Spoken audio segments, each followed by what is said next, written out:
Q. El yoga sinárquico y el tantra yoga. Según se ha demostrado, la práctica del Kundalini Yoga o de cualquier yoga que se proponga el mismo objetivo puede causar el nefasto efecto de liberar al logos Kundalini en el canal Helix. Ello se logra abriendo el globo de Akasa y permitiendo que el principio plasmador tome el control directo de la función general del organismo microcósmico. Ya no será entonces la palabra, la vox del logos Kundalini, sino el logos en persona quien recorrerá el canal Helix y mencionará con su nombre arquetípico original a cada chakra, a cada sector innato, a cada órgano. Y en ese caso, la situación es muy diferente a la descripta en L, cuando vimos a la palabra sostener a toda costa el proceso evolutivo de los órganos, acorde al proyecto de los esquemas hereditarios, aunque estos esquemas fuesen imperfectos. El logos Kundalini, bajo su aspecto serpentino, por el contrario, es capaz de transmutar el organismo microcósmico sin tomar en cuenta su grado evolutivo. Para ello recrea toda su estructura hasta ajustarla al principio del arquetipo Manu. Se consigue así el gran salto del sujeto anímico, del alma, hacia el plano arquetípico, al cabo del cual éste se identifica con el uno.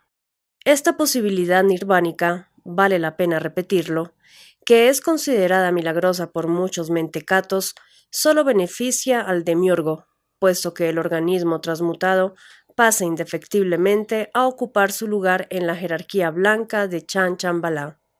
Con el Tantra Yoga sucede lo mismo que con todo lo que, proviniendo originalmente de la sabiduría hiperbórea, ha pasado en la parte más oscura del Kali Yuga a ser de dominio público, es decir, exotérico. A tales conocimientos, imposibles de suprimir en las culturas que los han incorporado y registrado colectivamente, la sinarquía les aplica las técnicas de desinformación y cambio de significado. Como resultado de ello, con el correr del tiempo, los conocimientos prohibidos van desapareciendo de la percepción colectiva y solo sobreviven como cadáveres embalsamados. Las palabras, los nombres o los signos que expresaban aquel saber, pero estos nombres ya no remiten a su significado original, que expresaba conceptos de la sabiduría hiperbórea, sino a un significado cambiado, impuesto por la sinarquía, o más bien, a algún significado superpuesto, porque pueden ser muchos los sentidos equívocos agregados como costra cultural al nombre prohibido. En el inciso El símbolo sagrado del Viria se estudiará con detalle la degradación de los símbolos sagrados o de sus nombres, y no conviene anticipar aquí la explicación. Lo importante ahora es comprender que el Tantra Yoga actual se propone el mismo objetivo que el Kundalini Yoga, vale decir, es también un yoga sinárquico, pero que ello no fue siempre así. El Tantra Yoga, en efecto, es el conocimiento exotérico desvirtuado por la sinarquía de un antiguo yoga hiperbóreo occidental, originario de la Atlántida.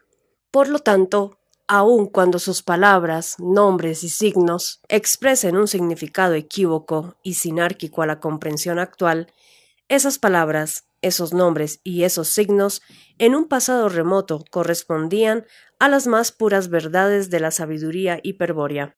Ese significado hiperbóreo es el que el Virya debe restituir para conocer los antiguos misterios de la iniciación hiperbórea, antes que rechazar de plano, por repugnancia o incomprensión, los sistemas que han resultado víctimas de la acción psicológica enemiga. Solo agregaremos para orientar sobre la posición de la sabiduría hiperbórea una breve referencia histórica. Los yogas son sistemas de conocimientos iniciáticos que hacen posible, de distintos modos, la transmutación del organismo microcósmico, el gran salto y, en consecuencia, la liberación de la rueda del karma. Este es el verdadero fin del yoga. Las prácticas de yoga, las gimnasias respiratorias, la expresión de mantras y mudras, el control orgánico por la concentración del sujeto anímico, etc., tan popularizados por la sinarquía en Occidente, no son más que un aspecto exotérico y vulgar del yoga. Sin el fundamento del conocimiento iniciático, tales prácticas, desde luego, carecen de efectividad transmutadora. Naturalmente, la sinarquía y sus maestros de sabiduría o gurúes reservan tal conocimiento esotérico solo para aquellos que demuestran ser merecedores de la iniciación sinárquica, es decir, quienes están dispuestos a adorar sin reservas a el Uno, al Demiurgo, a Brahma, a Jehová Satanás, a Jesús, etc., o a cualquier otro aspecto o apariencia del gran engañador.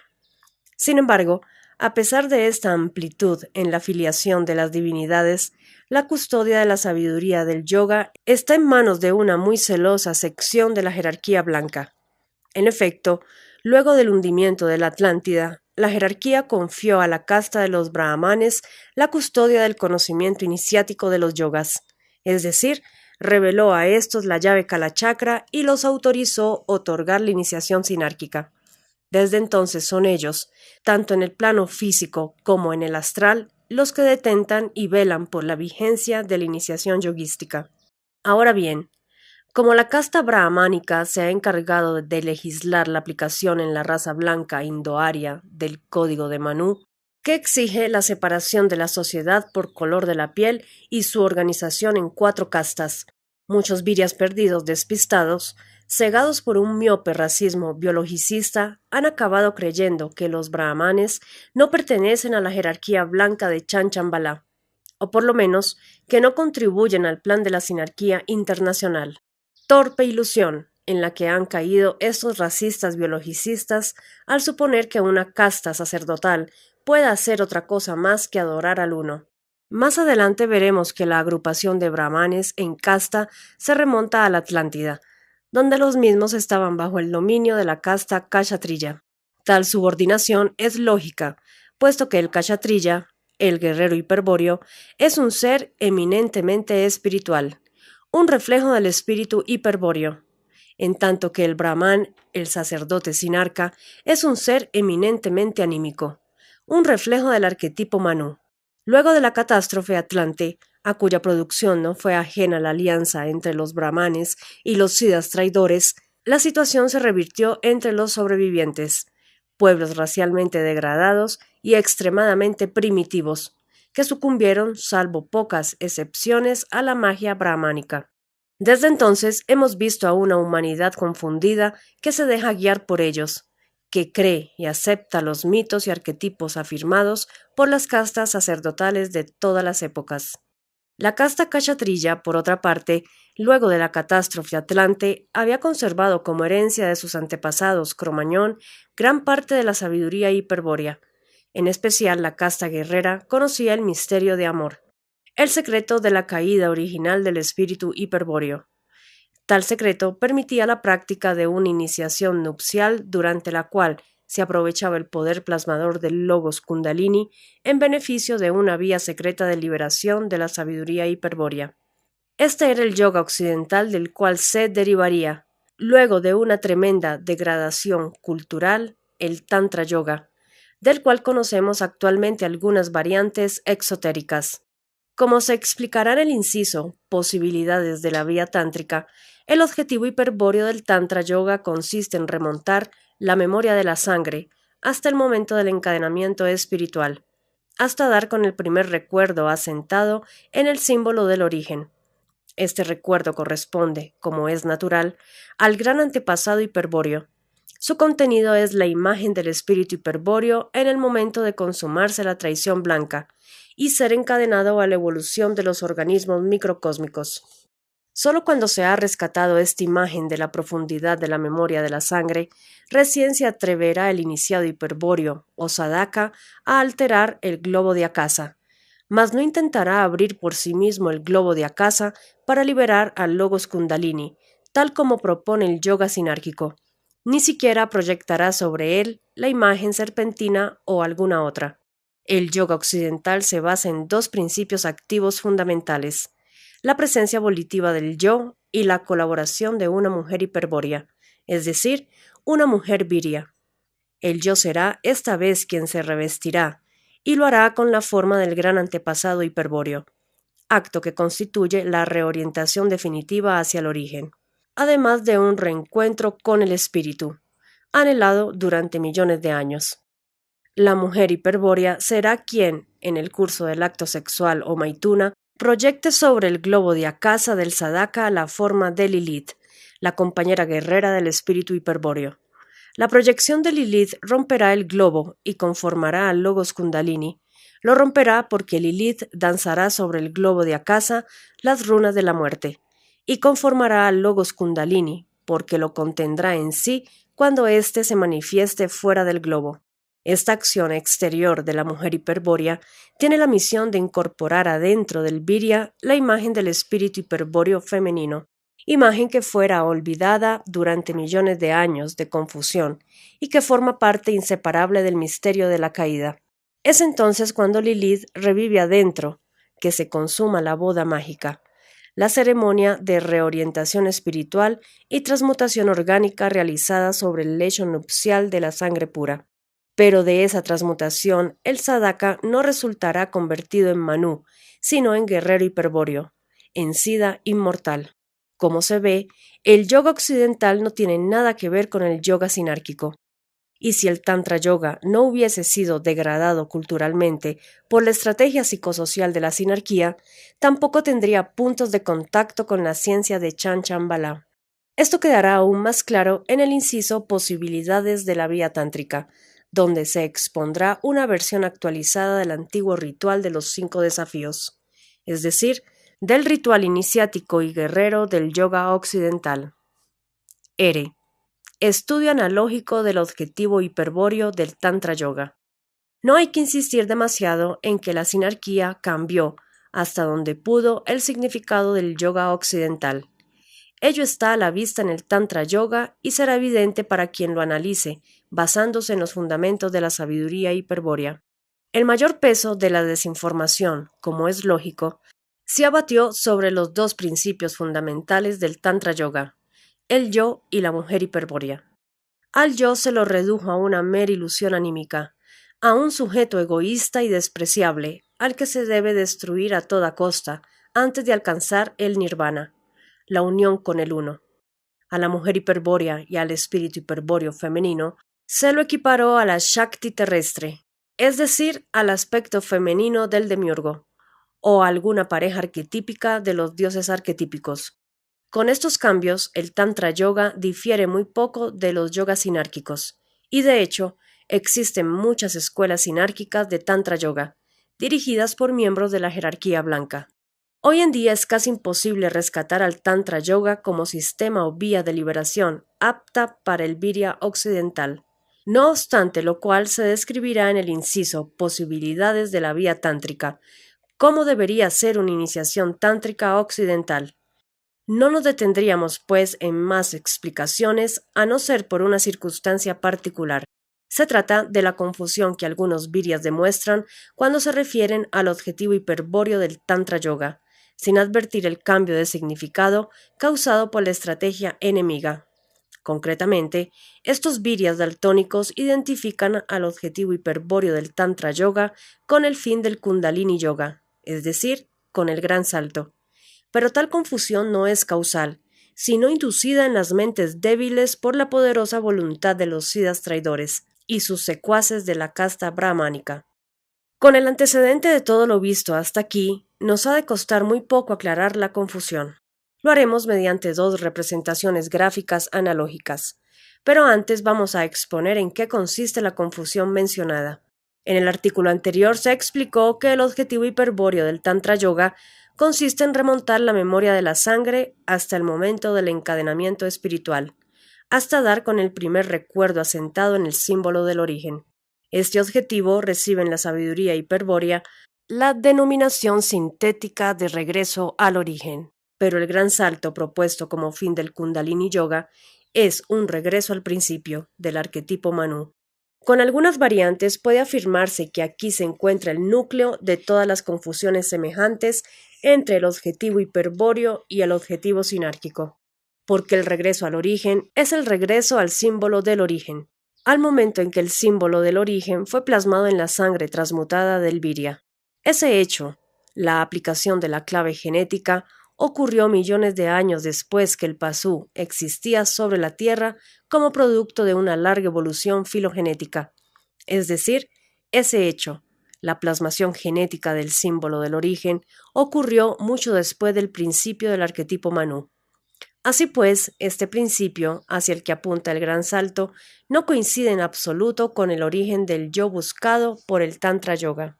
Lo único idéntico entre ambos objetivos yoguísticos es la palabra regreso, o en otros idiomas, la idea de regresión, o movimiento inverso al sentido de la ley de evolución.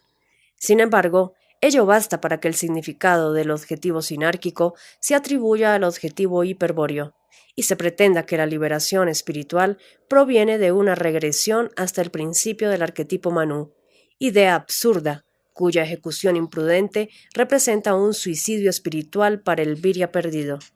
Como la confusión es muy frecuente entre Viryas que pretenden conocer, también, los fundamentos de la sabiduría hiperbórea, conviene profundizar sobre la naturaleza de sus motivaciones y dar por sentado que existe una conspiración sinárquica para causar el error. El problema es, si el Virya conoce la existencia de la sinarquía, su manejo oculto por la jerarquía blanca de Chan Chambalá y el hecho de que ésta responde en todo a los planes de el Uno, y por otra parte, si el Virya ha intuido su origen hiperbóreo, ha experimentado la reminiscencia de la Mine, o la canción de Amort de los Siddhas leales. En fin, si se siente prisionero de este mundo y desea regresar a la libertad infinita del Espíritu Eterno, ¿cómo puede creer el Virya que ello podrá conseguirlo remontándose hasta el principio del arquetipo, hasta el Uno? ¿Cómo puede creer que aquel que lo mantiene en la esclavitud de la materia le concederá alguna vez la libertad? ¿Cómo puede creer que la liberación del espíritu de su encadenamiento material podrá conseguirla sin luchar, sin combatir contra los siddhas traidores, la jerarquía blanca, el Uno y todos cuantos se habrán de interponer en su camino de regreso al origen? ¿Cómo puede, en fin, creer que obtendrá la libertad infinita con solo efectuar un gran salto pacífico hacia el principio? Estas creencias revelan, sin dudas, una gran ingenuidad y una peligrosa confusión estratégica.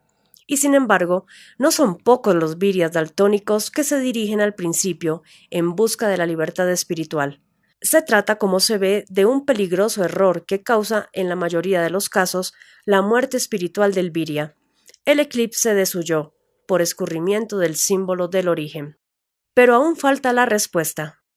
Parece ser que lo que impresiona al virya daltónico y lo que lo ciega es la preeminencia de la idea de regreso por sobre el sitio al que se desea regresar. Por eso no ve con claridad la diferencia entre regreso al origen y regreso al principio.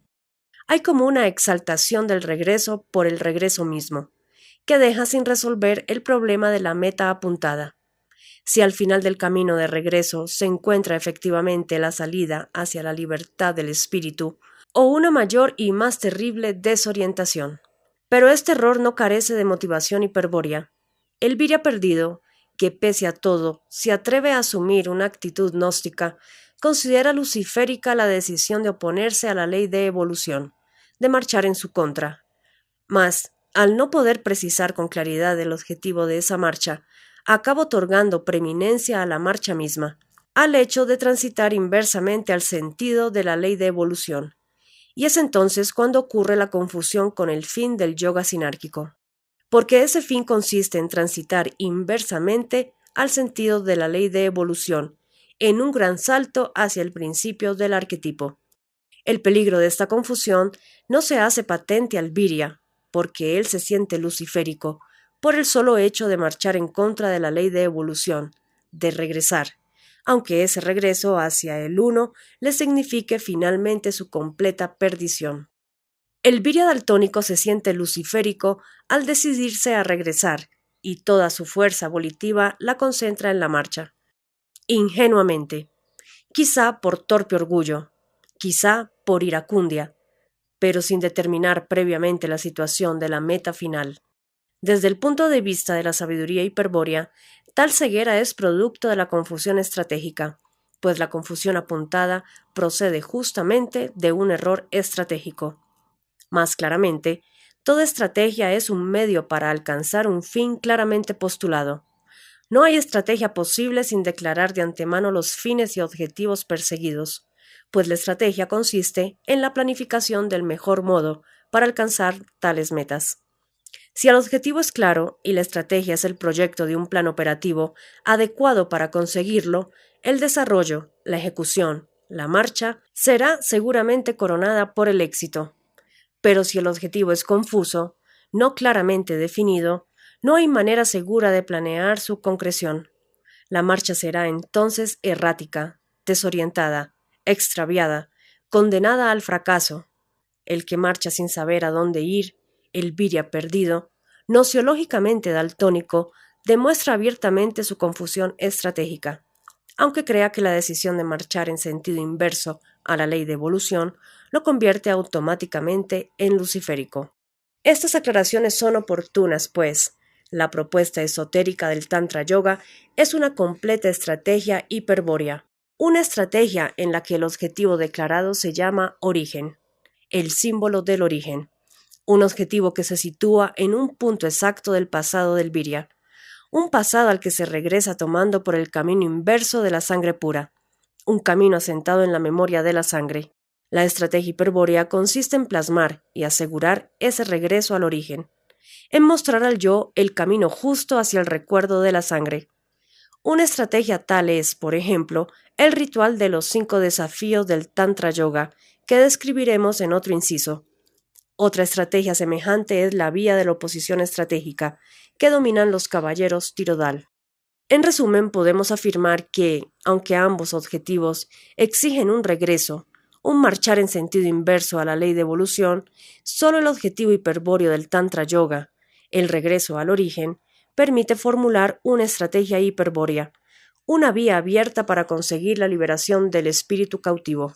Pero, naturalmente, tal vía solo puede ser transitada con las armas en la mano e hielo en el corazón, por aquellos que no teman avanzar en medio del combate y que no estén dispuestos a retroceder a menos que la táctica así lo requiera. En estrategia hiperbórea, el combate es un elemento esencial, porque su ejecución corre por cuenta del cachatrilla, del guerrero hiperbóreo, del virya espiritual. Todo lo contrario del objetivo sinárquico, que en un gran salto metafísico faculta la fagocitación del sujeto anímico por parte del principio del arquetipo Manu. No hay aquí lucha, y por supuesto tampoco estrategia, porque esta vía de regreso al principio es propia del pasú, del animal hombre, hijo del demiurgo, quien le adora servilmente y solo desea refundirse en él. Quien no sepa advertir estas diferencias, así se tenga a sí mismo por luciférico, porque ha decidido regresar, marchando en sentido inverso a la ley de evolución, no es más que un virya perdido en grave peligro. Su única posibilidad de salvación, antes de ser destruido por el uno, es detener la marcha a ciegas, vale decir, concentrar el yo en un sitio fijo y fortalecerlo con voluntad graciosa, experimentar desde allí el recuerdo del origen y ubicar, por su intermedio, la dirección del símbolo del origen. Así, reorientado y fortalecido, el yo podrá entonces ejecutar una verdadera estrategia hiperbórea, un tránsito seguro de regreso al origen, tras internarse en la memoria de la sangre y remontar inversamente su proceso evolutivo. Todo esto puede ser sintetizado gráficamente mediante un modelo analógico tal como el de las figuras 71 y 72. Para comenzar, observemos la figura 71. En la parte superior, simbolizado por un círculo mayor, se encuentra el arquetipo Manu, y en la parte inferior, con un círculo más pequeño, su manifestación individual, el pasú actual. La función continua del progreso evolutivo, el camino de Helix, está representado en forma completa por una línea circular que parte de la izquierda del arquetipo Manu y regresa a él por la derecha. Aunque el trazo lleno de la circunferencia Helix no permite advertirlo, hay que suponer que se trata de una espiral continua, pero arrollada de tal modo que semeja un anillo compacto, un anillo cuya sección es justamente la circunferencia Helix. Pero la circunferencia Helix está orientada, como lo demuestran las flechas que exhibe al principio y al final.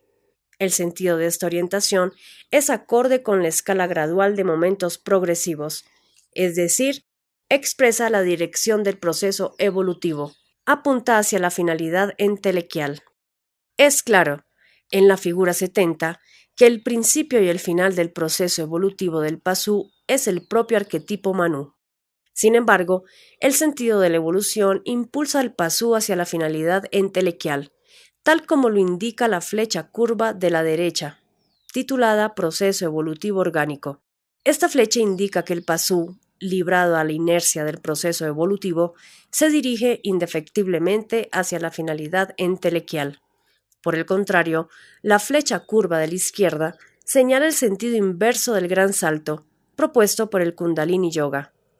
Es evidente, pues, que el gran salto implica una inversión del sentido del proceso evolutivo, o si se quiere, un regreso al principio.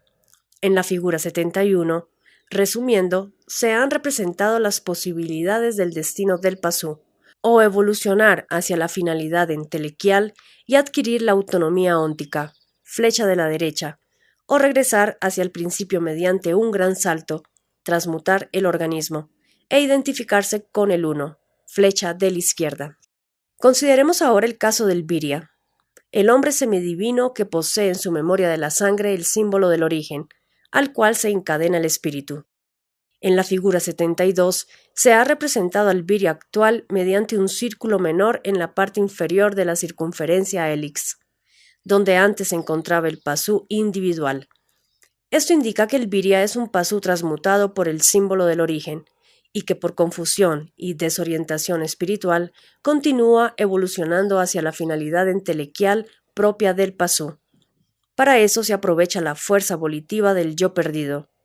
El símbolo del origen, como en otras figuras, se ha simbolizado por una línea cóncava que representa a su perfil Tau. Sobre la circunferencia hélix entre el principio del arquetipo Manú y el momento actual del Virya, es decir, en su pasado, se ha señalado con una línea cóncava el momento en que la clave genética de los Siddhas traidores introdujo el símbolo del origen en la memoria de la sangre del pasú y lo transmutó en Virya perdido. Hacia ese momento específico apunta la regresión del Tantra Yoga, tal como le indica la flecha curva de la izquierda. Y resulta claro ahora que, a pesar de que el regreso al origen y el regreso al principio requieren marchar inicialmente en la misma dirección inversa, se trata de dos objetivos absolutamente diferentes e inconfundibles. Para conseguir su liberación espiritual, el Virya debe necesariamente emprender un camino de regreso, pero este regreso se detiene en un punto del pasado muy distante del principio del arquetipo Manú. Quien comprenda esta diferencia será un Virya verdaderamente luciférico, pues estará en condiciones de plantear una estrategia hiperbórea para regresar al origen y jamás caerá en el error fatal de intentar el gran salto hacia el principio. S. El punto Tau. Hemos visto que en un determinado momento del proceso evolutivo del pasú, por efecto de la clave genética, queda incorporado el símbolo del origen en la memoria de la sangre. En ese momento se produce la transmutación del pasú en Virya, del animal hombre en hombre semidivino. A partir de ese momento, el espíritu hiperbóreo permanece encadenado en el seno del sujeto consciente del Virya, manifestándose como yo perdido sobre los puntos tetrarque del camino Labrelix. Es evidente, pues, que en ese momento ha de haberse generado el primer tetrarque del camino Labrelix, el instante en el que el yo perdido se reflejó por primera vez y se encontró extraviado en la temporalidad inmanente y correlativa del sujeto consciente. Ese momento, donde necesariamente se detiene la regresión del Tantra Yoga, es el instante origen propiamente dicho, que la sabiduría hiperbórea denomina punto Tau. Con otras palabras, el regreso al origen consiste en localizar el punto Tau en la memoria de la sangre. En el punto Tau se encuentra el primer tetrarque y el símbolo del origen. En consecuencia, toda estrategia hiperbórea o vía de liberación espiritual culmina en el punto Tau. En la figura 72, a la línea cóncava que representa el perfil del símbolo del origen se la ha señalado con la letra griega Tau mayúscula, pues en ese momento del proceso evolutivo se encuentra el punto Tau. T. El concepto de inmortalidad en el yoga sinárquico y en el Tantra Yoga. Al cumplirse el objetivo del Kundalini Yoga, la serpiente Kundalini efectúa el tránsito inverso por el canal Helix y se dirige hacia el principio. Durante ese tránsito, su poder plasmador actúa sobre el organismo microcósmico y ajusta sus funciones conforme al arquetipo Manu. A esa operación recreadora, producto del principio plasmador, la hemos denominado transmutación orgánica. Lo que vamos a destacar aquí es que para todo yoga sinárquico, la transmutación orgánica implica la inmortalidad. Mas esta inmortalidad no es un concepto simple. Con tal vocablo, el iniciado sinarca alude tanto a la inmortalidad física como astral. La primera consiste en la transmutación orgánica propiamente dicha, que conforma el microcosmos de acuerdo al principio del arquetipo Manu, y lo dota de autonomía óntica principal. El cuerpo físico del Pasú, el organismo microcósmico, el microcosmos potencial, pasa así a ser la manifestación microcósmica del principio, su acto. Igual que con la autonomía óntica entelequial, la autonomía óntica principal sitúa al microcosmos fuera de las determinaciones del espacio y del tiempo. Semejante estado implica, desde luego, la suspensión del ciclo vital del germen microcósmico. Con otras palabras, la autonomía óntica principal supone la detención del ciclo vital y la permanencia del organismo en un estado de perfección arquetípica, estado que ha sido alcanzado no por culminación del proceso evolutivo, sino por efecto del gran salto. Esta detención del ciclo vital, que permite al microcosmos permanecer indefinidamente y actuar en el macrocosmos, es la propiedad de los iniciados sinarcas, que ellos califican como inmortalidad física.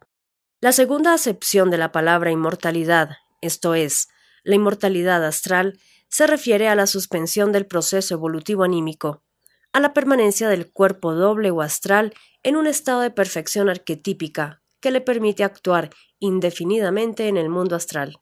Tal estado se consigue igualmente durante la iniciación sinárquica del Kundalini Yoga, empleando el poder plasmador de la serpiente Kundalini para crear un cuerpo doble arquetípico sobre la base anímica de la mónada humana. El alma, así conformada, cesa su proceso evolutivo y se mantiene como cuerpo astral inmortal. Todos los iniciados sinarcas de la jerarquía blanca, estén encarnados o no, poseen un cuerpo astral inmortal. Ello les permite, si lo desean, animar un organismo microcósmico mortal, es decir, un cuerpo que, luego que el iniciado ha cumplido su misión, será entregado a la desintegración orgánica. Hecha la descripción de la inmortalidad obtenida con el yoga sinárquico, vamos a evaluar sus verdaderos alcances desde el punto de vista de la sabiduría hiperbórea. Con tal perspectiva, podemos afirmar que la inmortalidad física o astral es sólo una ilusión, un concepto subjetivo cuya realidad radica en la esencia de Maya. Esta afirmación se comprenderá mejor si aclaramos que todos los inmortales de la jerarquía habrán de morir efectivamente al cumplirse el ciclo macrocósmico, es decir, cuando sobrevenga el pralaya. Paradójicamente, los iniciados inmortales están condenados a morir. ¿Qué significa esto? Respuesta: que si inmortalidad significa supervivencia física o astral más allá de la muerte, entendida esta como la culminación del ciclo vital o evolutivo, entonces los iniciados sinarcas son realmente inmortales. Mas, si por inmortal se entiende aquel que no muere nunca, entonces los iniciados sinarcas no son realmente inmortales, puesto que su vida anímica tendrá fatal fin al concretarse la disolución macrocósmica. El iniciado sinarca que ha alcanzado el estado de inmortalidad física o astral suele creer subjetivamente que ha escapado a las leyes cíclicas, que está más allá de toda regresión o decadencia, que permanecerá indefinidamente independiente del espacio y del tiempo, etc. Tales creencias son producto de la ilusión de la autonomía óntica, principal o entelequial. En verdad, la suspensión del ciclo vital o del proceso evolutivo no implican la suspensión de todo ciclo, sino el reemplazo del periodo microcósmico por el periodo macrocósmico. Esto es lógico, puesto que la autonomía óntica consiste en la identificación del organismo microcósmico con el arquetipo Manu, quien está sujeto al ciclo macrocósmico. El arquetipo Manu, como todo arquetipo o ser universal, es una función del macrocosmos, una propiedad esencial de éste y no algo ajeno o independiente de su organicidad. La desintegración del macrocosmos en el pralaya o mahapralaya incluye la disolución del plano arquetípico y de su contenido universal. En síntesis, la inmortalidad del iniciado sinarca consiste en la sustitución del límite microcósmico de su ciclo vital por el límite macrocósmico característico del arquetipo Manu. Tal sustitución es efecto de la identificación del microcosmos y el arquetipo Manu causada por la concreción del objetivo del Kundalini Yoga, es decir, por el gran salto con que la serpiente Kundalini regresa al sujeto anímico hasta el principio del arquetipo Manu. El iniciado sinarca será inmortal, entonces, mientras dure el macrocosmos, es decir, durante el Manvantara o manifestación del Uno. Es tan subjetivo este concepto sinárquico de la inmortalidad que a raíz del encadenamiento de la jerarquía planetaria con jerarquías solares, galácticas o cósmicas, existen iniciados inmortales, con distinto grado de probabilidad de supervivencia. Hay así, iniciados que son inmortales en el sistema solar o en la galaxia, o en tal o cual constelación, etc. Vale decir, iniciados cuya supervivencia está ligada al ciclo de duración del sistema solar o de la galaxia, y que morirán al fin, acompañando la disolución de esos sistemas. El pralaya, fin del ciclo de manifestación del demiurgo, señala el fin de la inmortalidad de los iniciados sinarcas, en un planeta, sistema solar o galaxia. El mahapralaya, disolución completa del macrocosmos. Fin del universo material, señala el fin de toda jerarquía débica. Más allá de este límite, que es una muerte real y definitiva de toda vida anímica, no pasa nadie salvo el Uno, sintetizado nuevamente como mónada primordial, su reflejo. El macrocosmos se desintegrará en la nada del pralaya. El yoga occidental del cual deriva el Tantra Yoga jamás propuso como objetivo nada semejante al concepto de inmortalidad que hemos expuesto. Para el Tantra Yoga, como para cualquier otra vía hiperbórea de liberación, el objetivo declarado es el regreso al origen, el desencadenamiento del espíritu, su reorientación estratégica, su reversión, y la libertad absoluta de la eternidad. Sin embargo, en la estrategia adoptada para localizar y alcanzar el punto Tao, puede estar contemplada la posibilidad de transmutar el microcosmos o la creación de un cuerpo astral. Ello lo hará el sadhaka, desde luego, no identificando el microcosmos con el principio del arquetipo Manu, sino plasmando la forma del logos plasmador, de Kundalini, con la imagen de Lilith y consumando en la sangre la boda mágica del gran antepasado hiperbóreo. Para ello deberá contar, según se adelantó, con el concurso de una mujer Kali. Lo cierto es que, según el concepto sinárquico, la transmutación obtenida por el iniciado hiperbóreo lo convierte también en inmortal, aunque la forma permanente del organismo o del cuerpo astral no conforme en absoluto al arquetipo Manu. No hay que insistir en que semejante equiparación del concepto sinárquico de inmortalidad a la transmutación tántrica es una fuente inagotable de confusiones y errores, toda vez que la sabiduría hiperbórea sostiene un concepto egoico de la inmortalidad iniciática. Se hace necesario, pues, una aclaración terminante al respecto.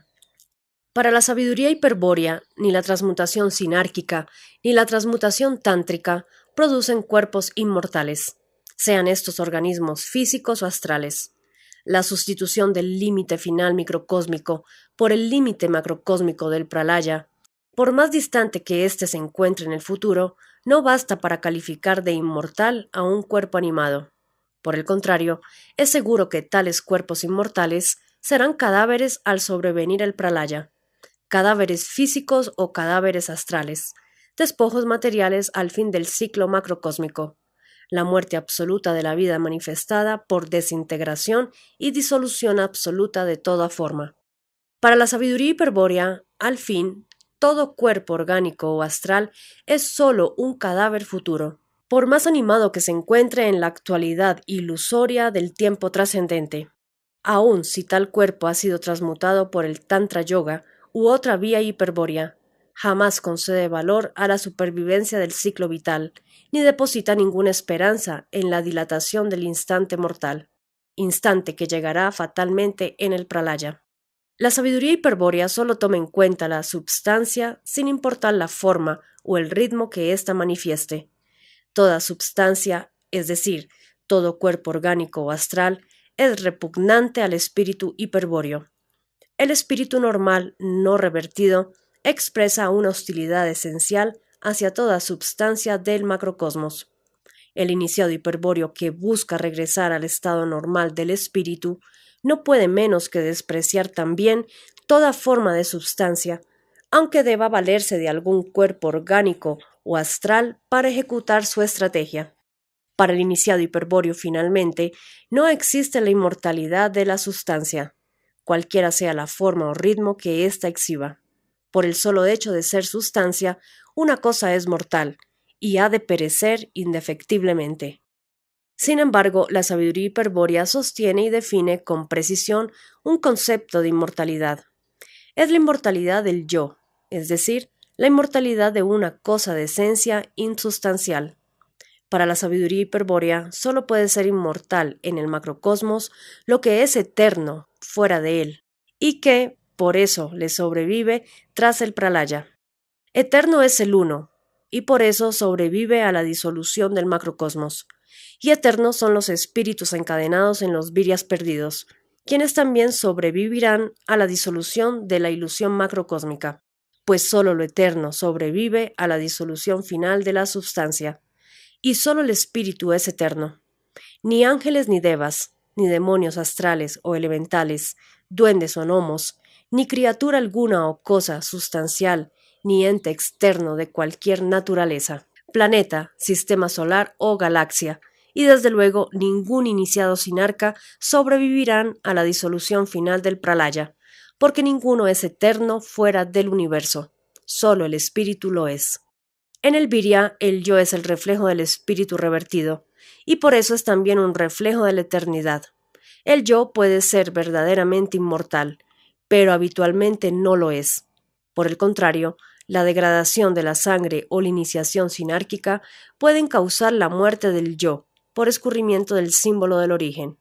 Lo más común es que el yo perdido se vaya debilitando permanentemente, mientras su fuerza volitiva apura la evolución del sujeto anímico, y se eclipse definitivamente cuando el sujeto se encuentre cerca de la entelequia o de la autonomía óntica principal.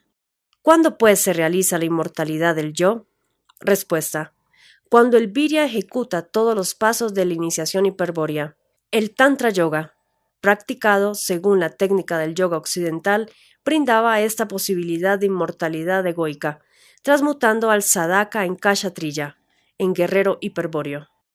Hoy en día los siddhas leales han autorizado a los caballeros Tirodal de la Argentina a administrar una iniciación hiperbórea, basada en la vía de la oposición estratégica de la orden medieval Einherjar, que posibilita la efectiva inmortalidad del yo. Esto ya fue adelantado y será explicado con detalle más adelante.